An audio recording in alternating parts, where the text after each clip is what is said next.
안녕하세요. 시흥시 노인종합복지관 간호사 박기영입니다.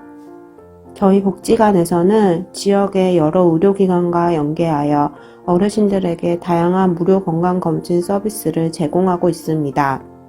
해당 서비스의 일환으로 이번 똑똑 건강관리 8탄에서는 지난 6월과 12월에 경기도 의료원 수원병원과 함께했던 무료이동 진료 사업을 소개하고 그동안 궁금했던 건강 지식과 궁금증을 해결하는 시간을 가져보았습니다. 먼저 경기도 의료원 수원병원에서 진행 중인 무료 이동 진료 사업은 경기도의 수탁을 받아 운영하는 사업으로 한의사와 간호사, 치과의사, 치위생사 등으로 이루어진 무료 이동 진료팀이 의료 소외계층 대상자를 직접 방문하여 의료 서비스를 무료로 제공하는 사업으로 경기 남부 21개 시, 군 소재의 기관 및 단체에 노인, 장애인, 아동, 청소년, 의료 취약 지역 주민을 대상으로 진행 중에 있습니다.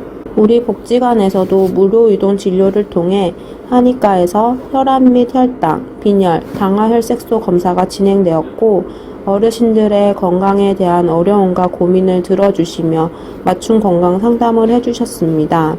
또한 필요시에는 침, 뜸 치료 후 맞춤 한약까지 처방해 주셨습니다. 치과에서는 치과 진료 장비가 장착된 진료 버스로 불소도포나 스케일링, 틀니 조정 등 간단한 치과 진료와 구강관리 교육이 진행됩니다. 아쉽게도 이번 복지관에서는 코로나 감염 예방을 위해 진료 버스는 이용하지 않았지만 1:1 맞춤 구강관리법 및 틀니 관리법을 교육해 주시어 어르신들의 만족도가 매우 높았습니다. 무료 건강검진에 참여하신 저희 어르신들의 인사를 들어볼까요? 종합병원에 간 느낌이 드는데 특히 의사들과 간호사들이 대단히 실력도 있는 것 같고 치료도 해주고 진찰도 해주고 약도 주고 병원에 간 것보다 오히려 더 마음이 흐뭇하고 만족스럽습니다. 고맙습니다. 선생님들이 친절하시고 자세하게 설명도 잘 해주시고 침도 잘 놔주셔서 너무 좋고요. 특히 치과 선생님이 너무 좋으시더라고요. 제가 조금 억울한 일이 있었는데 여기서 얘기했다고 하지 말고 보호자랑 같이 병원에 가서 얘기해보라고 괜찮을 거라고 말씀해 주시더라고요. 너무 위로가 됐어요. 너무 감사드립니다. 의사 선생님이 친절하시고 자세하게 설명도 잘 해주셔서 너무 좋았습니다. 앞으로 종종 와주셨으면 좋겠습니다. 이 밖에도 우리 복지관 건강지원사업은 건강상담, 방문간호, 건강검진 및 건강강좌 등 다양한 건강 서비스를 제공하여 어르신들의 건강관리에 힘쓰고 있습니다. 지금부터는 경기도 의료원 수원병원 한의과 및 치과 전문의 선생님과 건강 관련 궁금증을 해결해보는 시간을 가져보겠습니다. 먼저 치과의사 선생님을 만나볼까요? 저는 경기도 의료원 수원병원의 무료이동진료팀에서 치과의사를 하고 있는 신동욱이라고 합니다. 네, 신동욱 선생님 반갑습니다. 그럼 질문 드릴게요. 첫 번째로 틀니 관리 시 주의사항은 무엇인가요? 틀니도 이제 자연치와 같이 이제 식사할 때마다 빼서 닦아주시는 게 좋은데 이때 흐르는 물에 부드러운 솔로 닦아주시고 치약을 사용하는 것보다는 이제 그냥 물로 닦아주시거나 또는 주방세제인 폼폼을 이용해서 닦아주시는 게 좋습니다. 그리고 틀니뿐만 아니라 우리 이제 틀니를 받치고 있는 잇몸이나 그리고 이제 부분 틀니를 사용하시는 분이라면은 남아있는 치아도 같이 닦아주시는 게 좋습니다. 그리고 가끔 어르신들 중에 이제 틀니를 소독하시겠다고 이제 끓는 물에 이제 삶거나 뜨거운 물에 넣는 분들이 있는데 이렇게 하게 되면은 이제 틀니를 구성하고 있는 플라스틱 재질이 녹아가지고 좀 변형이 될 수 있습니다. 그래서 틀니를 소독하고 싶으시면은 약국에서 파시는 틀니 세정제 같은 거를 구입을 하셔가지고 틀니 통에 물을 담아가지고 거기에 이제 세정제를 떨어뜨리신 다음에 거기에 이제 틀니를 보관을 하게 되면은 틀니가 이제 소독이 되니까 그렇게 이제 세정을 해주시는 게 좋습니다.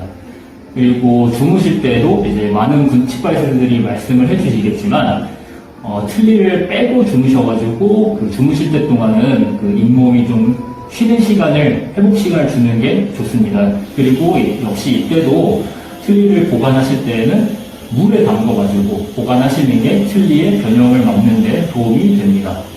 그리고 이제 마지막으로 틀니를 이제 사용하기 시작하신 분들이나 곧 사용하실 분들에게 드리고자 하는 말씀은, 틀니는 아무래도 사용하는데 좀 적응이 필요합니다.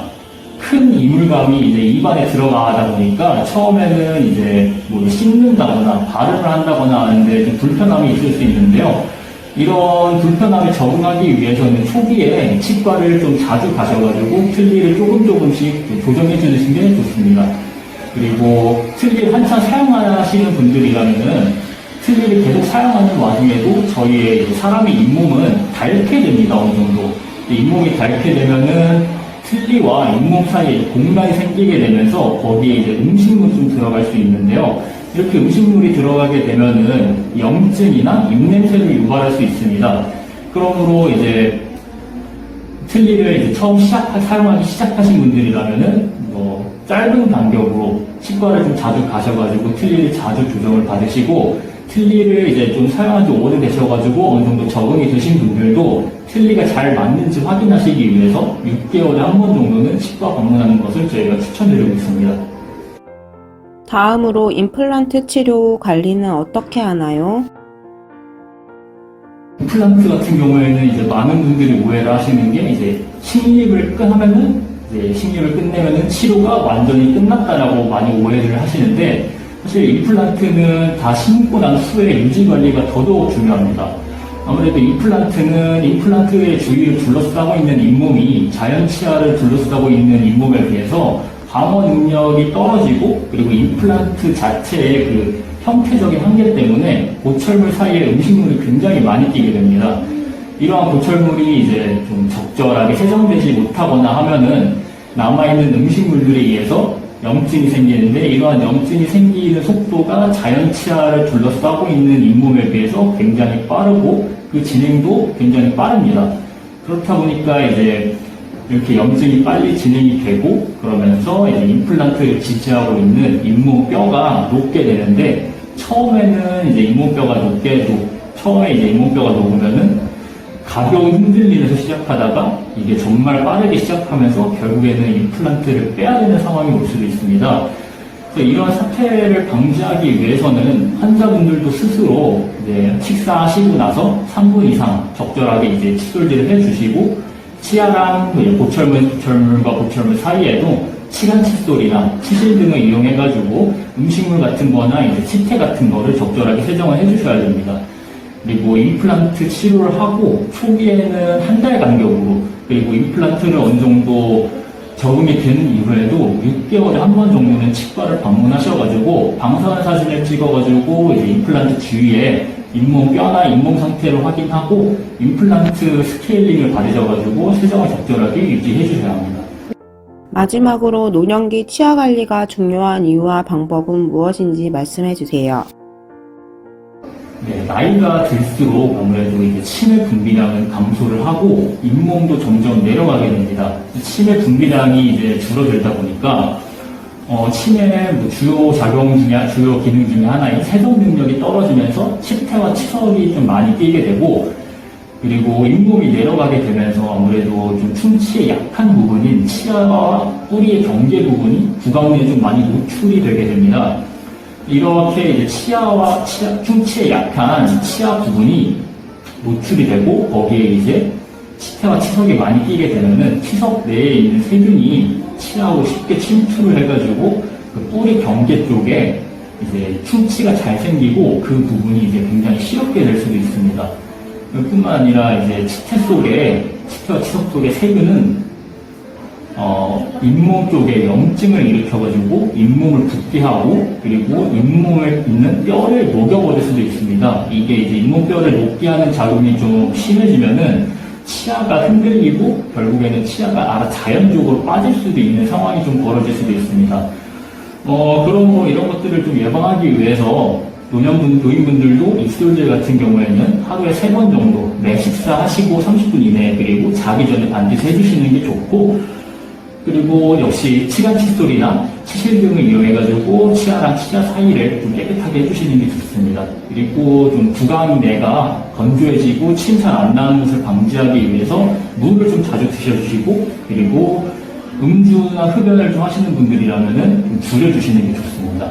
그리고 아무리 못해도 최소 6개월에 한 번 정도는 치과를 좀 가셔가지고 정기적으로 검진을 받고 불수를 좀 바른다든지 아니면 스케일링을 받는다든지 간에 기본적인 예방치료 정도는 좀 받아주시면 좋을 것 같습니다. 다음으로는 한의사 선생님을 만나보겠습니다. 안녕하세요. 경기도 의료원 수원병원 이동치료팀 한의사 김태형입니다.